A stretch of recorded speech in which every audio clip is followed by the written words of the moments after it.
Hello students. So students, in the previous class in the chapter that is gravitation, we were talking about that of the gravitational force. We discussed that what is a gravitational force and how this force which is exerted by one body to that of the other body. When the two bodies are kept at a certain distance are from each other. Now in this students, we were talking about G. G is what? G is the gravitational constant which is represented by the capital G, you can say. Now we are able to find experimentally the value of a capital G has been found is equals to 6.67 into 10 the power minus 11 Newton meter square per kg square. Newton meter square per kg square. Okay, so you see, so value of G is 6.67 into 10 the power minus 11 Newton meter square per kg square. We have also said that when we do the numerical students, so there the value could be 6.7 into 10 the power minus 11 Newton meter square per kg square, right? Although the exact value is 6.67 into 10 the power minus 11 Newton meter square per kg square. Okay. Now we know that when the two objects which is having the masses of a 1 kg are kept at a certain distance of a 1 meter, so there F will be equals to G. Okay, so we are knowing the value of a G, and thus with the help of the value of the G, if you try to find out the value of the gravitational force, students, what you will observe that this gravitational force will also be equals to the same value, that is 6.67 into 10 the power minus 11 Newton if the masses of the body is of 1 kg and the distance between them is a 1 meter square. Okay, here there is no difference between these two, only the difference is of the unit, which indicate that here we are talking about the force because the SI unit of the force is Newton, and in that case we were talking about the gravitational constant. So the SI unit of the gravitational constant is Newton meter square per kg square. Okay students, so till now we have discussed all these things, as well as we were with the help of a formula, with the help of this formula we are able to find the we have done a numerical also on the basis of to find the gravitational force. So from that numerical, student, we came to a conclusion.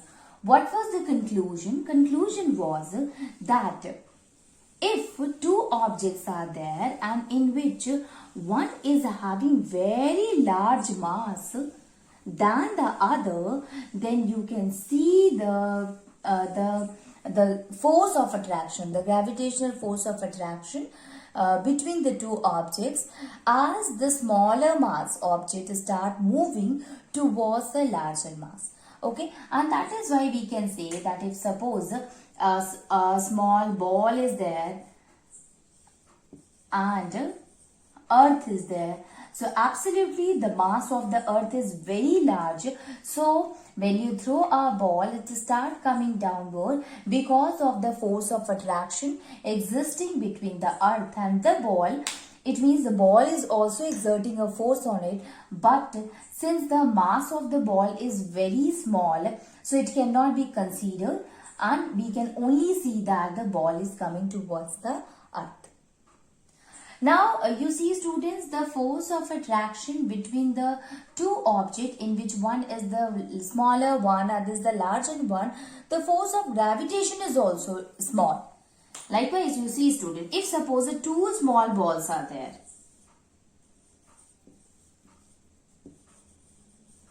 so what kind of a force of a gravitation will exist between them? That will also be smaller.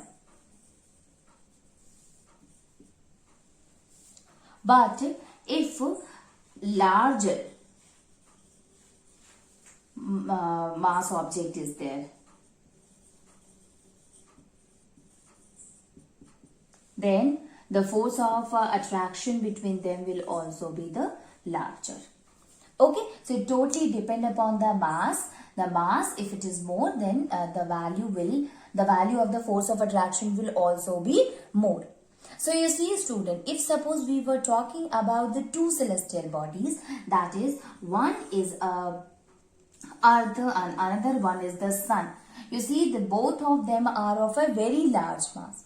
So what kind of a force of attraction will exist between them? What kind of a gravitational force will going to exist between these two large bodies or the celestial bodies? Let us try to understand it with the help of a numerical, that in which one of the mass of the earth is given and mass of the sun is given. So what kind of a gravitational force of attraction will going to exist between them? So let me write the question. So the question is, the mass of the earth is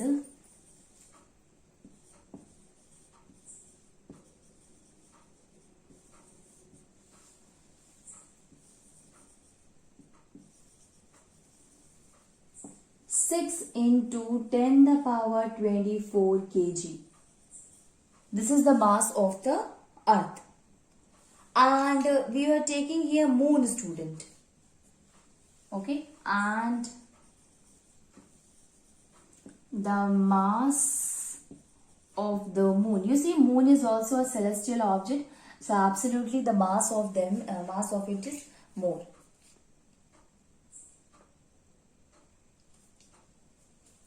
So mass of the moon is 7.4 into 10 the power 22 kg. Okay, so that one is the mass of the earth, and this one is the mass of the moon. Now, if the distance between them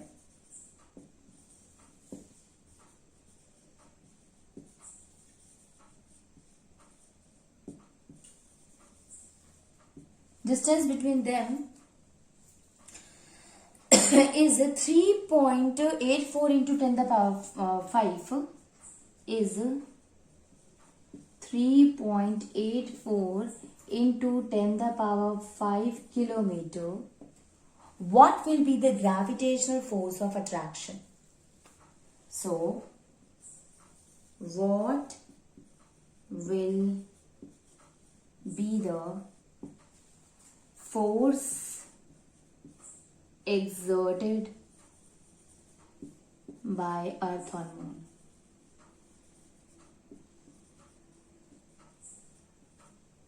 So two objects are there, student. One is Earth here and one is Earth here, student, and another is the Moon. And again we have to find the force exerted by one of the object to the other object if the masses are given and if the distance between the two objects are given. Okay, so first of all we will write that what are the things which are given here. Given mass of earth, that is ME, that is equals to 6 into 10 the power 24 kg. Now mass of the moon, I am writing it as a mm. Okay, that is the mass of moon. It is equals to 7.4 into 10 the power 22 kg. Okay, and the distance between them, that is r, that is equals to 3 into 3.84 into 10 the power 5 kilometer, and we can convert it into meter by multiplying it with 1000. Okay, so we can also write it as a 3.84 into 10 the power 5 into 1000 meter. So that will be equals to 3.84 into 10 the power 5 10 the power 5 into 10 the power 3 meter. And you know that it will be equals to 10 the power 5 plus 3. So that will be equals to 3.84 into 10 the power 8 meter. Okay. So this is what? This is the distance between that of the earth and the moon. So everything is given here, student. One more thing that I should mention here that is given, that is known to us is capital G, which is equals to 6.67 into 10 the power minus 11 Newton meter square per kg square. So these all the things are given here. What we have to find the what is not given here, and what is not given here, student, and that is F. F we have to find it. Okay, now you can simply put all the values on the formula. So let us write the formula, and after that we can easily get the value of the force exerted by the earth on the moon. Let me write it.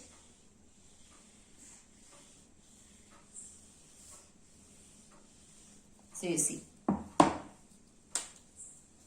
F is equals to G m1 m2 upon r square.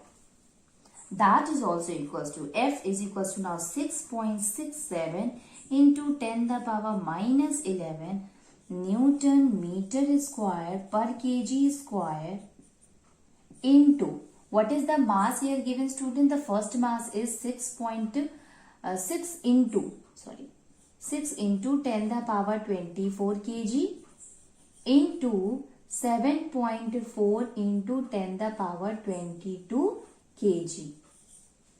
Okay, so you can see here, students, that this is the first one is the G here. This is the mass of the earth, and the next one is the mass of the moon, and that is divided by the distance, and distance is 3.84 into 10 the power 8 meter, the whole square. Because what is the formula? R square here. So we will write first of all we will write the value here. So value is 3.84 into 10 the power, it was 5 kilometer, we have converted into meter, so that will be equals to 10 the power 8 meter. Now that is also, we can say, that is equals to whole square.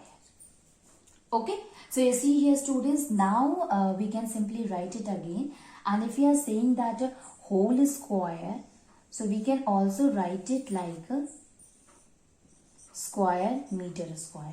So this meter square will cancel each other. This is kg square, per kg square, student. So this kg square, if it will come at the bottom, at the denominator, it will become kg square. So this kg will cancel each other. Only the Newton part will be left. Now what we have to do, we have to solve this equation, that is 6.67 into 10 the power minus 11, and that will be multiplied with, let me write it. So F will be equals to 6.67 into 10 the power minus 11 Newton into 6 into 10 the power 24 into 7.4 into 10 the power 22 divided by 3.84 into 10 the power 8 into 3.84 into 10 the power 8.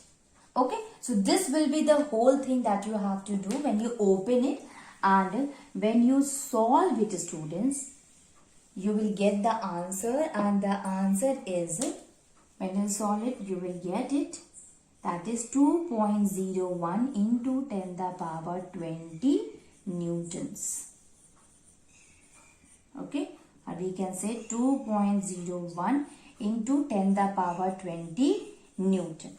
So this is the whole thing, that how can you solve. And now you see, students, that now how can you solve the force of attraction if everything is given there. Now, the one thing that you have to understood in a very well manner, that is, you see that before that in the previous question, the last video we have discussed another kind of a numerical, and in that one, student, what was the thing that we have to find there? We were working on the force exerted by a earth on the ball. So there the ball was of a smaller mass. So the gravitational force value, it came out as a F is equals to 9.8 Newton.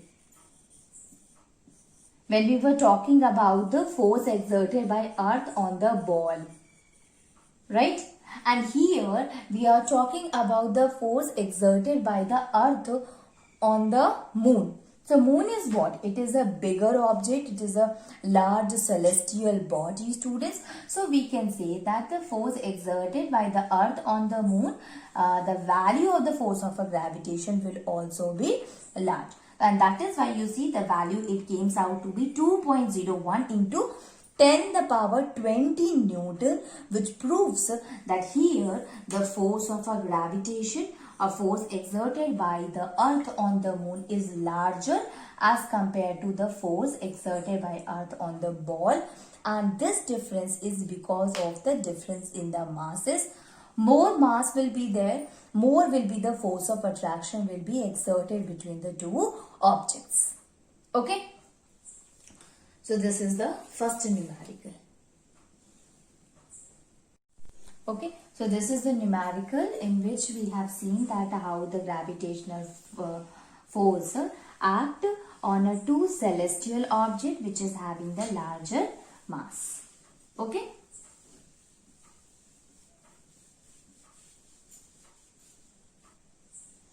Now we will try to understand that how these celestial objects, student, it means the planets.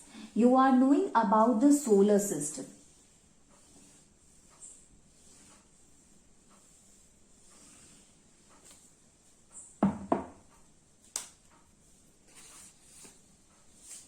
So we can write it. The gravitational force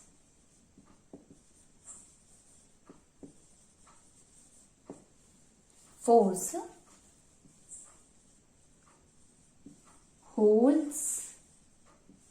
the solar system.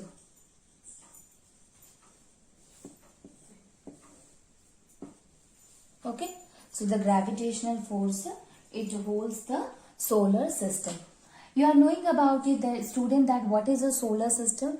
Basically, the term solar, it means sun, and system is a kind of a system in which the other celestial objects, especially when we talk about the solar system, here we are talking about the planets. Okay, so the planets, they are revolving around this solar, it means it is revolving around the sun. Okay, so solar system is what? It is a system in which the planets, they used to revolve around the sun. That is the solar system. Now, what is the topic? Topic said that the gravitational force holds the solar system. So here we have to understand that how a gravitational force holds the solar system. Now, before we go further, student, we will try to understand one thing. You see, student, if a circular road is there, and a person or a boy with the bicycle is there,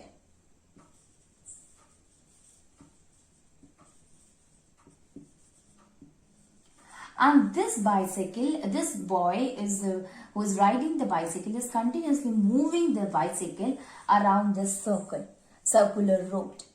So the question is that what makes this boy to move around this circle? So you will say that it is the centripetal force. The centripetal force which make it to move around the circular road without making it to false. Okay, so we can say that a force which is exerted by the road on the bicycle, that is from towards the center only, it help the object to move in the circle. So this happen every time in all the different kind of cases in which the object is revolving around a circular or it is revolving in a circular orbit.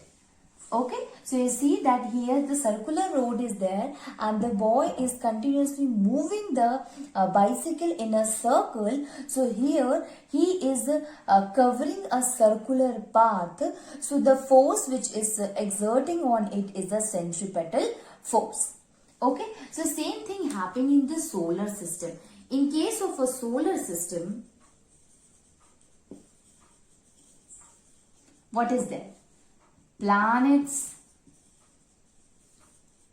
revolves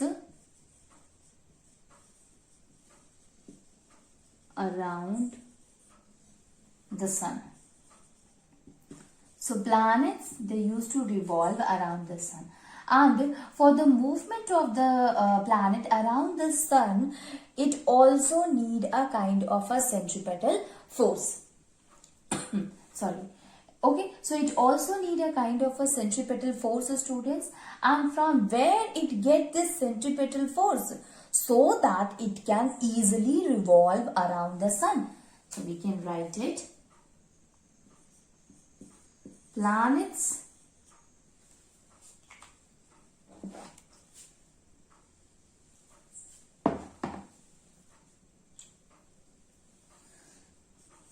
also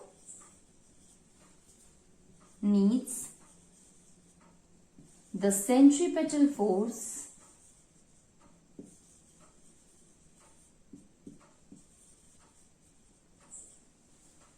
by which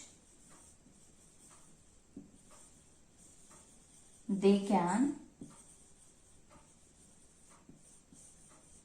revolve easily.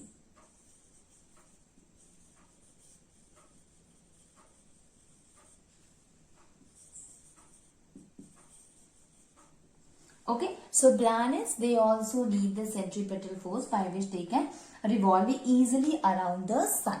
Okay, now from where they get the centripetal force here, student? It is the gravitational force which act as a centripetal force, or which provide the centripetal force to the planets so that they can revolve around the sun. Okay, so we can say that the gravitational force of the sun provides the centripetal force to the planet. The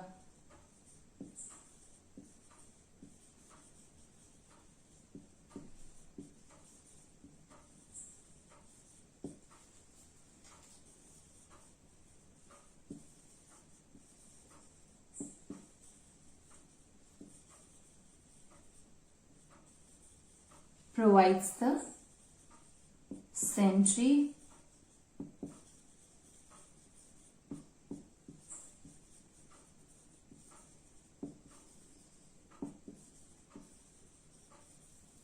Okay, so we can say that it is the gravitational force of the sun which help this planets to revolve easily around that of the sun. So one force which is existing here, that is the gravitational force, which help in movement of the planet around the sun easily. Now the same thing happened with the satellites. You know that satellite also revolve around the planets. Okay, so since it is moving in a circle, so a centripetal force must be there so that it can revolve around it easily. So here the gravitational force of the planet is responsible for providing the centripetal force which makes the satellite to move around it.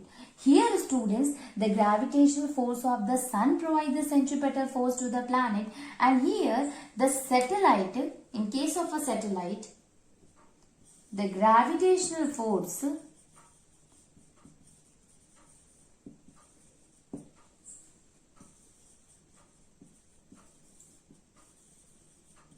of the planet provides the centripetal force.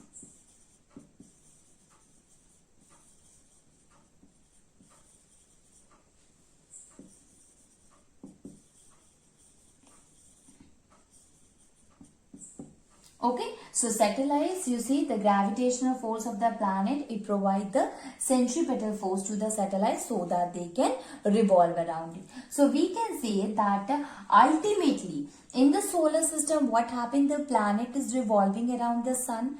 Okay, and even the satellites are there, these satellites are revolving around the different planets. Okay, so the revolution of the different planets and the satellites around it will forms the solar system.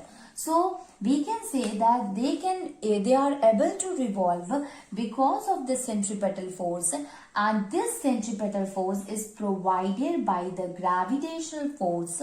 So we can say that it is the gravitational force of the sun which hold all the other planet revolving around it, and that is why the topic is that gravitational force hold the solar system. Okay, so we can say that the gravitational force, it is because of the gravitational force which is responsible for that of the solar system. Okay, now you see students that not only this solar system but the tides in the sea.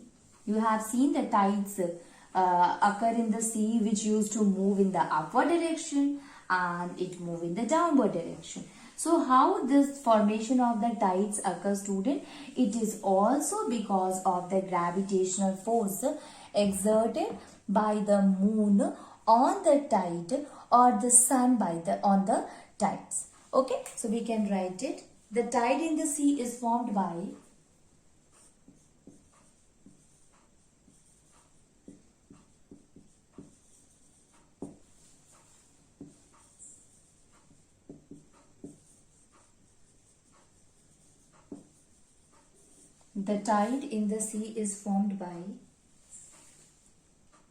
rising and falling of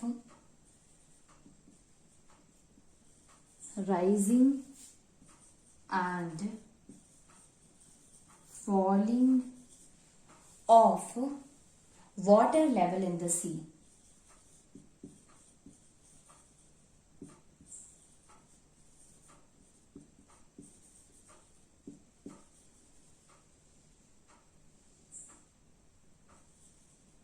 Water level in the sea, and it is due to, we can say R, due to the gravitational force of attraction,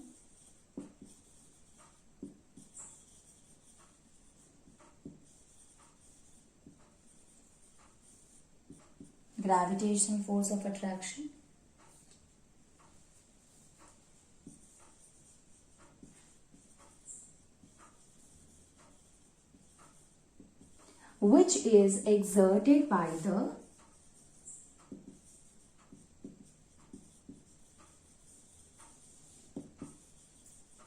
the moon and sun on the tides.